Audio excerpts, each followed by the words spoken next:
You know that credit card sitting in your drawer right now? The one you haven't touched in months, maybe even a year?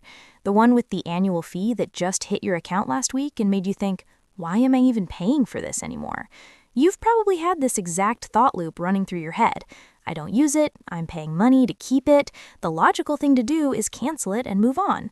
And honestly, it makes perfect sense. It's like paying for a gym membership you never use, right? Cut the dead weight, simplify your life, clean up your wallet. Except here's the thing, and this is where it gets weird. Closing that credit card could be one of the worst financial moves you make this year. Not because of some hidden conspiracy or because credit card companies are secretly out to get you, but because of how credit scores actually work.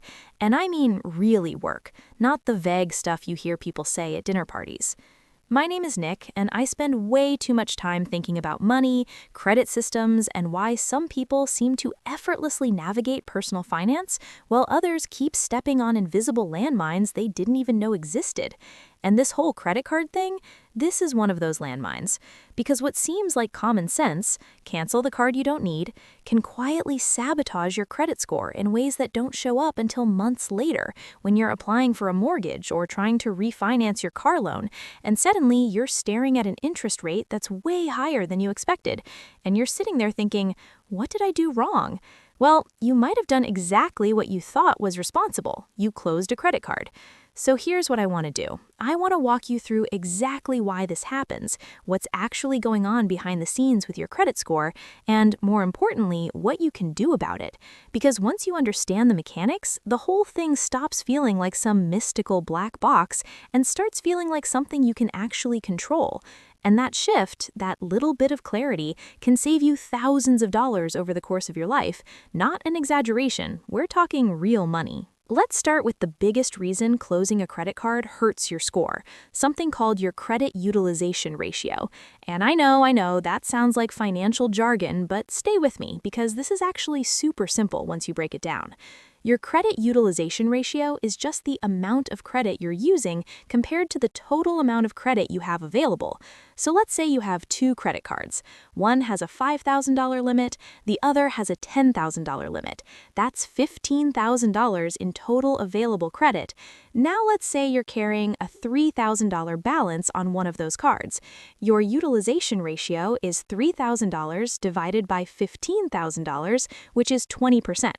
And here's the thing. Credit scoring models love low utilization ratios. They see someone using 20% of their available credit, and they think, okay, this person isn't maxing out their cards, they're not desperate for money, they seem responsible. That's good for your score. But now imagine you close that $10,000 credit card. You still have that $3,000 balance, but now your total available credit is only $5,000. Suddenly, your utilization ratio jumps to 60%. Same debt, same spending habits, but now you look way riskier to the credit scoring system, and your score drops, sometimes by a lot. I've seen people lose 30, 40, even 50 points from closing a single card, and they had no idea it was coming. They just thought they were being smart, cleaning up their finances. And the frustrating part is that it's not even about debt. You could have perfect payment history, never miss a bill, be completely financially stable, and this one move still tanks your score because the math behind the scenes changed.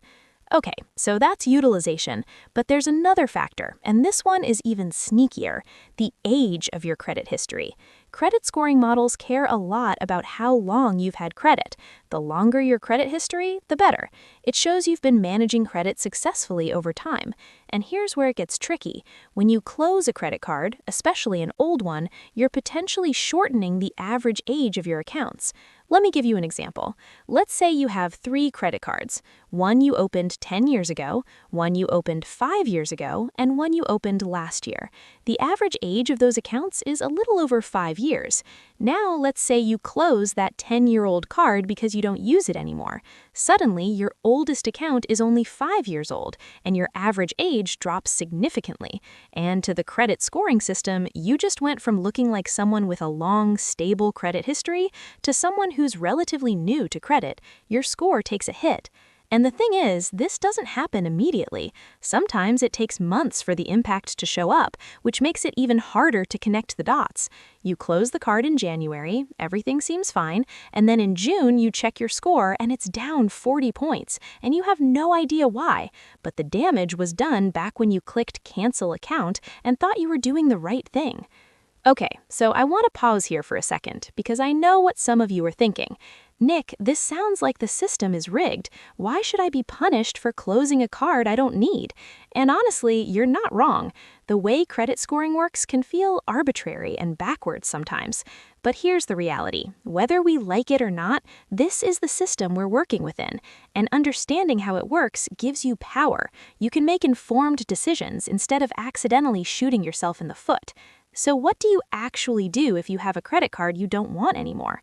Well, here are a few options. First, if the card has an annual fee and you really don't want to keep paying it, call the credit card company and ask if they'll downgrade you to a no-fee version of the card. A lot of people don't realize this is even an option.